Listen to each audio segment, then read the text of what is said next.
that you know ever had trouble hailing a cab? If your answer is no, then you might have white privilege. Here's how it works. You'll see your child when you look at him. Look at face, age 9. From the moment a white person is born, they're afforded certain privileges. While the extent and nature of their privilege varies from country to country, one thing's consistent. If you're white, society be like, you out here winning. So what's white privilege? In the words of Peggy McIntosh, a white scholar who started studying white privilege in the 1980s, white privilege is an invisible package of unearned assets that I can count on cashing in each day, but about which I was meant to remain oblivious. In her essay, White Privilege, Unpacking the Invisible Knapsack, McIntosh even detailed dozens of examples of white privilege that she experiences in day-to-day life. For example, white folks are able to turn on the television and see someone who looks just like them. She even details things like being able to find band-aids that match her skin. And it works in 3 distinct ways. First, white privilege provides white people with perks. Some perks go unnoticed, like being able to actually use complimentary shampoo and conditioner at a hotel. These perks lead to a sense of entitlement because whiteness is the standard. Imagine how white women would react if hotels only carried Shea Moisture. White privilege also creates measurable advantages. A white person is more likely to be approved for loans than black folks, and that's part of what has led to disparities in home ownership. Under 42% of black folks are homeowners compared to 72% of white folks. And what about jobs? With the exception of the Asian men, all groups make less than white men when we talk about median hourly earnings. This especially impacts black women. Black women make 62 cents for every dollar that white men make, and we also make 79 cents for every dollar that white women make. Not to mention that white people are able to profit off of industries that have historically penalized black folks. Just look at marijuana. According to the ACLU, the use of weed is pretty much the same among black and white people, yet black folks are nearly 4 times as likely to be arrested for possession. When it comes to banking off of the billion-dollar industry, black folks are shut out. About 1% of dispensary owners in the US are black.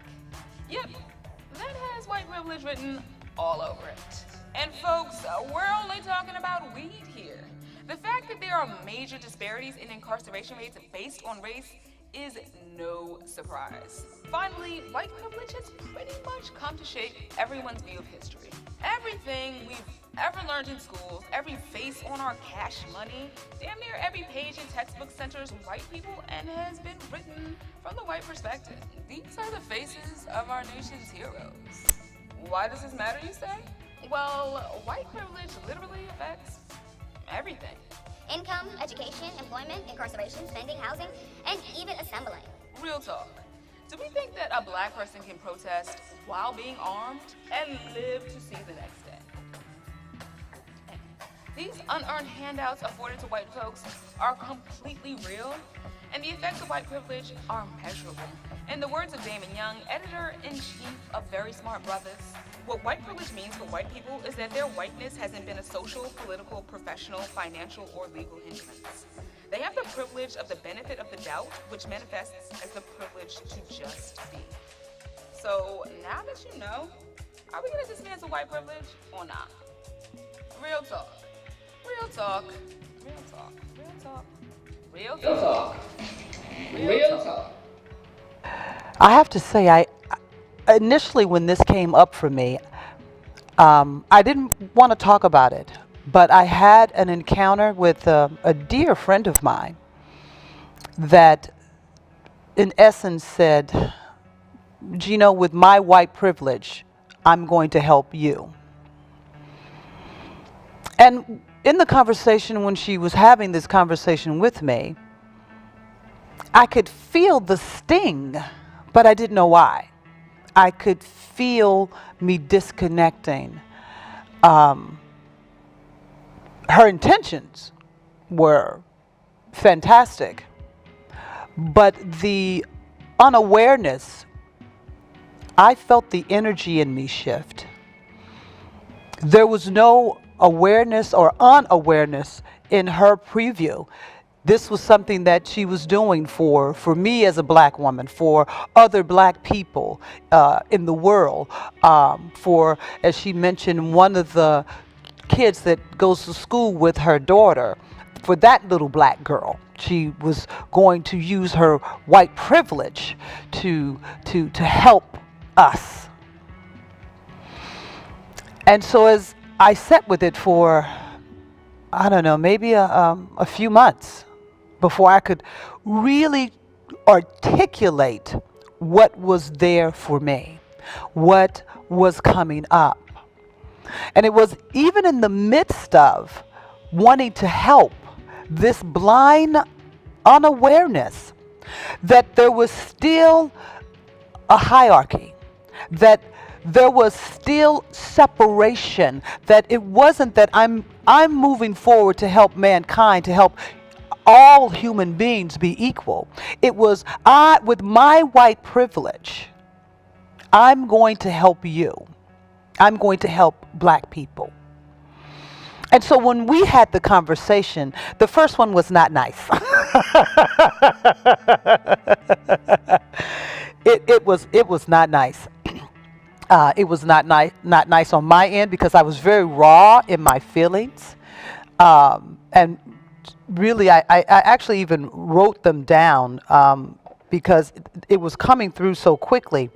I said to her, white privilege for me has the feeling of entitlement, a feeling of righteousness, and also in some people a feeling that ownership, the same ownership that has brought us to this space where we are in the races being so divided.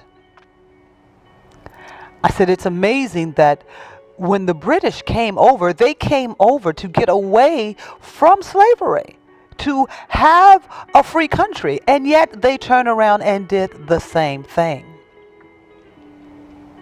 And so there was this time of us having this conversation that she couldn't hear me, I couldn't hear her, I didn't want to hear.